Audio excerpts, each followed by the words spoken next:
दिनांक 28 ते 29 रात्रीमध्ये पहाटेच्या असे निर्देश आले होते की भुसावळ रेल्वे लाईनच्या एका दुर्गम ठिकाणी संतोष रघुवीर मंचल वय वर्ष 55 या इसमाचा कोणीतरी खून केला आहे असं एक प्राथमिक माहिती मिळाली होती. त्या अनुषंगाने सर्व अधिकाऱ्यांनी तिकडे व्हिजिट केली असता असे निर्देशन आले की त्याच्या चेहऱ्यावर आणि बरगड्यांमध्ये काही मार लागलेला आहे. त्या अनुषंगाने आपण जेव्हा तपासणी चक्र फिरवली आणि या केसमध्ये कोणत्याही प्रकारचा क्लू पोलिसांना नव्हता, कुठलाही एव्हिडन्स नव्हता, कुठलाही चान्स प्रिंट नव्हते, कुठलाही टेक्निकल एव्हिडन्स नव्हता. अशातून एक व्हिडिओ आम्हाला मिळाला की जेणेकरून एका हळदीच्या कार्यक्रमामध्ये एक इसम एका दुसऱ्या इसमाला मारत आहे आणि तो बॉक्सिंगच्या स्टाईलमध्ये तो त्या व्हिडिओमध्ये मारताना दिसत आहे. तर एका कर्मचाऱ्याला असा डाऊट आला की हा कदाचित तिथे लिंक असू शकतो.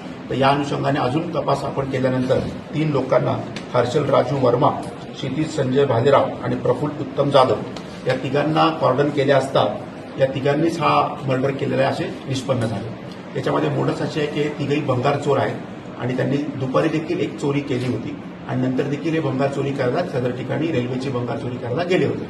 तर या अनुषंगाने संतोष मंचल हा तिथे मंदिराचा परिसर साफ वगैरे करणारा इसम आहे. याने आरडाओरडा सुरू केला आणि त्या आरडाओरडा करण्यामध्ये यांची झटापट झाली आणि त्या झटापटीमध्ये हा जो आहे हर्षल राजू वर्मा याला सगळे इथे बॉक्सर या नावाने ओळखतात, याने त्याला तिथे मारहाण केली आणि त्या मारहाणीमध्येच त्यांचा मृत्यू झाला. आपण तिघांना आता अटक केलेली आहे आणि आज त्यांना पीसीआरसाठी आपण हजर करणार. सर, मरणारा व्यक्ती जो आहे हा पुजारी आहे का, याच्यावर काही गुन्हे दाखल अगोदर?